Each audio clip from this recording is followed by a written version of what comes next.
Welcome back to North Dakota Today. This Thursday is Giving Hearts Day. Great opportunity to make an impact in our community. And homelessness, unfortunately, is a bigger issue in our community than maybe many of us realize. So Churches United for the Homeless is here today with Babs Kohler. It's great to have you here. Let's talk about, with this just unbelievably frigid weather, I would presume you guys are more than busy, yes? We are more than busy, but we're very grateful we're here. We have folks sleeping in chairs, mats on the floors. We have folks in the basement, so we are in full force. And I was just talking to your weather gal this morning.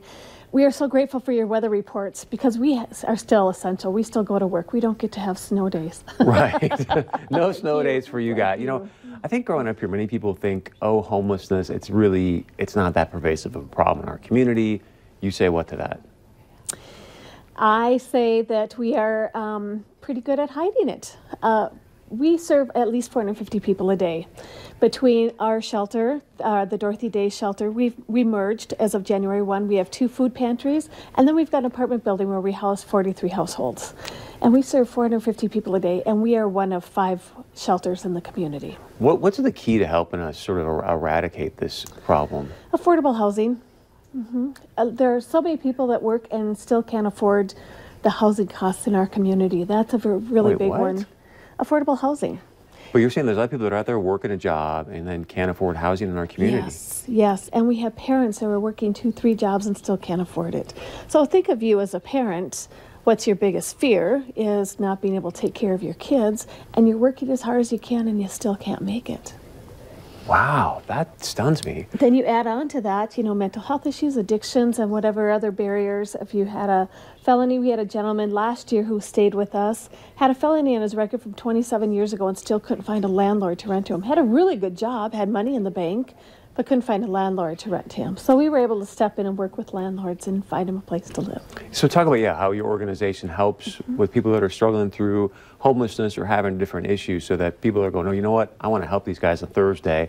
They have a better idea what your mission is. We would love your help, so thank you very much. We are actually end-to-end. So our 2 food pantries are for folks who are food insecure. So if you're right on the edge of poverty or right on the edge of, boy, really can't make it, and we can help with groceries, please come to one of the food pantries. There's one on Main Avenue in Moorhead and one in West Fargo at Holy Cross Church. So, that's one way to help. The second way is still not making it, come to us for meals. Our community center at the main shelter is open from 8 a.m. to 7 p.m. 365 days a year. We served over 80,000 meals last year. Folks can come in and have breakfast, hot lunch, hot supper, brunch on weekends, supper on weekends, and let us help you. Let us take care of your grocery bills.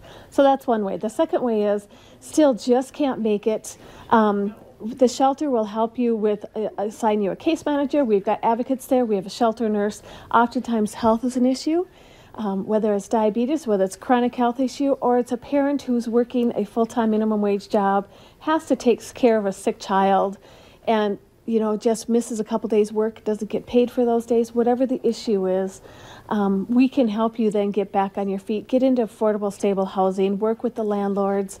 We do everything from, some folks show up with nothing, so we help them get the Social Security cards, birth certificates they need to get a job, and then help them sign a lease and get back into housing and get them set up into affordable, stable housing. So talk about Thursday. For people who want to help out, how can they do that on Thursday?